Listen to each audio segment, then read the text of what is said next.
102,9 FM KI Radio Sound of Knowledge. Masih di Galeri UMKM bersama saya Iksan Anugrah. Dan juga beberapa tamu spesial saya sore hari ini. Seperti yang Anda lihat juga di visual radio ya Sobat K.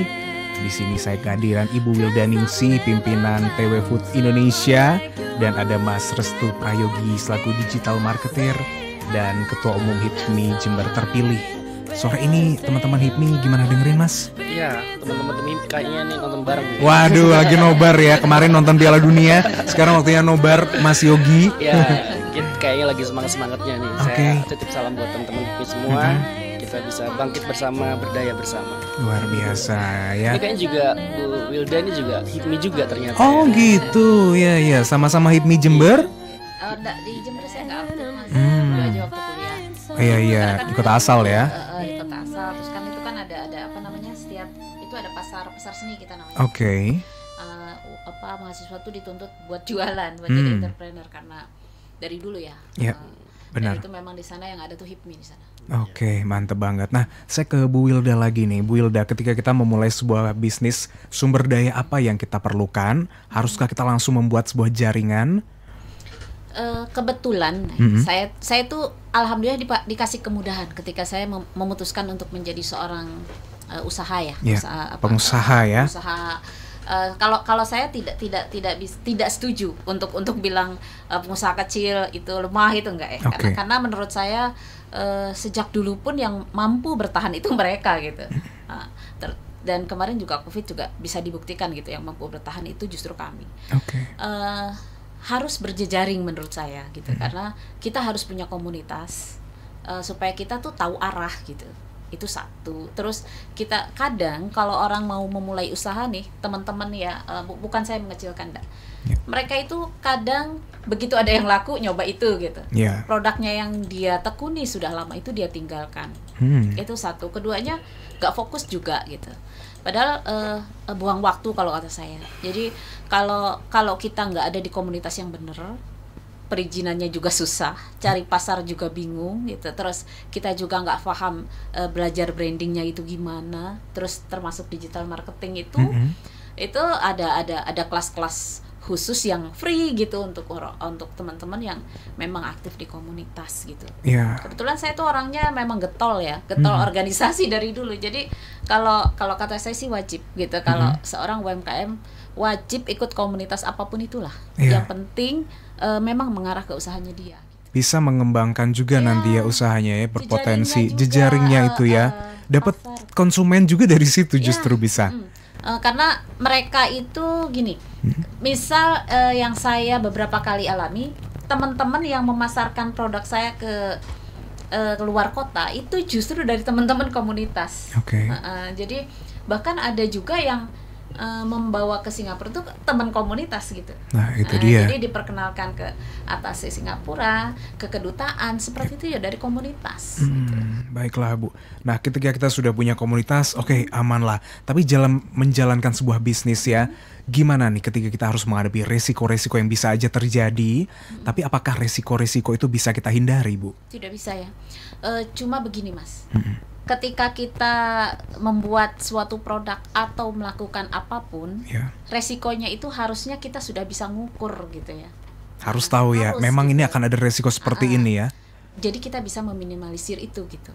Misalnya gini, karena saya buat kecap dari jamur, pasarnya tentu pasar pabrikan ya Mas ya. Harganya itu yang lebih murah dari produk saya. Resikonya itu saya di sana. Jadi saya bisa mengantisipasi resiko itu dengan apa gitu Mas. Rugi pasti, nggak ada ya yang namanya bisnis gak rugi. Cuma gimana caranya kita bisa memanage kerugian itu. Kita bisa mengklasifikasikan lebih kecil gitu. Kalaupun kerugian itu ada. Itu maksudnya. Jadi memang pasti ada. Meminimalisir lah ya resikonya itu. Yang penting jalan terus Mas. Tapi harus jalan terus ya. Jangan berhenti. Semisal kita dilanda sebuah badai ya. Kalau memang kita rasa masih yakin gitu ya, maka harus tetap dijalankan ya Bu. Harus memang yakin. Gini, kita juga harus ngukur produk kita jalan nggak sih? Apa kita harus mengalihkan ke produk lain? Itu juga harus ada ukuran kesananya gitu. perlu kita ukur kayak berapa lama atau gimana mungkin? Kalau saya pribadi, ketika saya memutuskan di EO, saya lihat pasar saya gitu. Saya lihat jalan nggak sih EO, karena saya waktu itu mainnya di upacara adat kayak gitu Mas, bukan musik-musik kayak gitu. Semakin kesini orang cenderung tidak memakai itu gitu Mas, gitu. Tidak berhenti saya tetap di EO itu, tapi saya juga harus punya alternatif bisnis lain Mas, supaya bisa tetap jalan gitu usahanya gitu. Akhirnya saya mengalihkan ke food ini, makanan ini sebagai gini, karena kebutuhan dasar ya, makan itu kebutuhan dasar. Orang tuh pasti makan gitu. Jadi kemungkinan lakunya gede, tapi yang main di situ juga banyak. Benar. Itu bagian dari risiko itu gitu ya. Jadi pandai-pandai aja milih produk yang tidak banyak main di sana, pasarnya sendiri, punya segmen sendiri, terus kita bisa ngukur di situ. Nah, bisnis pasti ada risikonya ya. Jadi digital marketer gimana nih Mas? Ada aja kesulitannya kah? Ya pasti ya. Kita juga punya kendala dan juga ada beberapa hal yang kita harus perhatikan. Namun menurut saya dari mulai perencanaan itu kita mulai, kita sudah melakukan persiapan ya dengan hal-hal yang kadang-kadang kita harus merubah di pertengahan karena ada sesuatu dan juga tidak sesuai schedule gitu kan. Karena saya melalui ini sudah cukup panjang ya kan, ya kita bisa tahu ya apa yang menjadi kendala pastinya, termasuk biasanya kita mengikuti hal yang viral apa gitu kan. Nah ini kan juga harus hati-hati karena media sosial ini juga menjadi bisa menjadi dua mata pisau ya, bisa menjadi, tapi juga di sisi lain kalau ditafsirkan negatif juga nanti bisa juga ya. Jadi ya kita harus hati di situ karena termasuk juga copywriting kita juga harus sangat bisa kita pertanggungjawabkan gitu kan. Nah pada prinsipnya sih di digital marketer itu yang penting adalah konsisten, itu tadi yang saya sampaikan. Selama kita bisa konsis, kita bisa terus-menerus melakukan itu, tidak melihat karena yang nge-like sedikit, yang lihat sedikit, atau tidak ada yang komen, nggak ada yang komen segala macam, itu bukan berarti kita gagal gitu kan. Bukan berarti kita gagal. Terus kita lakukan. Nantinya itu kalau di digital marketing itu nanti akan menjadi bola salju. Semakin lama semakin besar, semakin besar, semakin besar gitu kan.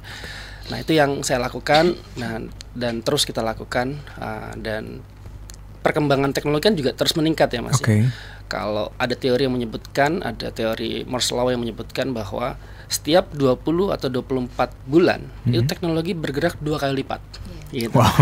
Jadi kalau kita tidak bisa mengikuti itu ya kita ketinggalan gitu kan. Jadi updating terkait informasi atau teknologi terbaru kita harus sangat-sangat bisa update gitu kan. Kalau enggak ya kita ketinggalan. Nah itu hal yang kita harus perhatikan Mas, sebagai seorang digital marketer. Baik, konsistensi itu yang utama. Kadang kita melihat laman ya, sebuah usaha yang tiba-tiba terhenti dalam rentang waktu beberapa bulan atau bahkan beberapa minggu, beberapa hari. Itu aja udah jadi tanda tanya bisa ya Mas ya. Betul.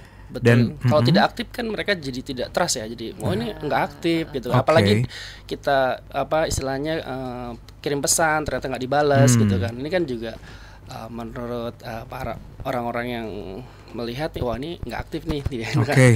Tapi kalau kita terus aktif ya, walau ada yang lihat, ada yang enggak, ada yang komen, ada yang enggak, terus saja lakukan itu secara konsisten, itu akan terus bisa berjalan dengan baik. Ya tentunya ada strategi-strategi lain sih untuk bisa sukses dalam digital marketer ini. Baiklah, strategi aduh sampai belibet saya ya.